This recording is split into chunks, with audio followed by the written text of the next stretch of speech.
আলাইকুম। আমার channel exam অ্যানালাইসিসের পক্ষ থেকে আপনাদেরকে স্বাগতম। আজ আমি আপনাদের সাথে কথা বলবো 2019 সালের প্রাথমিক সরকারি শিক্ষক নিয়োগ পরীক্ষার সাধারণ জ্ঞান প্রশ্ন নিয়ে, এবং উত্তরও থাকবে। আপনারা জানেনই প্রাথমিক শিক্ষক নিয়োগ পরীক্ষা ধাপে ধাপে হয়ে থাকে, যার জন্য সেট এক এক জায়গায় এক এক রকম পড়ে। এখন আমি যদি সবগুলো সাধারণ জ্ঞান প্রশ্ন একসাথে দিয়ে দিই সেট অনুযায়ী, তখন দেখা যাবে যে ভিডিওটা অনেক লং হবে, আপনাদের শুনতেও বোরিং লাগবে, শিখতেও বোরিং লাগবে।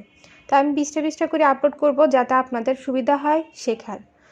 তো 2019 সালের প্রথম যে কোডটি ছিল 8433, সেখান থেকে প্রথম প্রশ্ন ছিল সাধারণ জ্ঞান থেকে। তা হলো, বাংলাদেশের প্রথম অস্থায়ী সরকার গঠিত হয় 1971 সালে 10 এপ্রিল। রিকেটস কোন ভিটামিনের অভাবে দেখা দেয়? Vitamin D. এসডিজি লক্ষ্যমাত্রা কোন সালের মধ্যে অর্জন করতে হবে? 2030 সালে। পোড়ামাটি নীতি কোন বাহিনীর জন্য প্রযোজ্য ছিল? পাকিস্তান সেনাবাহিনী। দেশটি সেনজেনভুক্ত নয়, ব্রিটেন। পুত্রজায়া হলো মালয়েশিয়ার প্রশাসনিক রাজধানী। বাহাদুর শাহ পার্ক কোথায় অবস্থিত? ঢাকায়। রূপান্তরিত পাতার উদাহরণ কোনটি? আকর্ষী।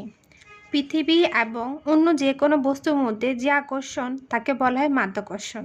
বস্তুর ভর ভূপৃষ্ঠে বা ভূপৃষ্ঠের উপর অবস্থানের পরিবর্তনের সাথে পরিবর্তিত হয় না।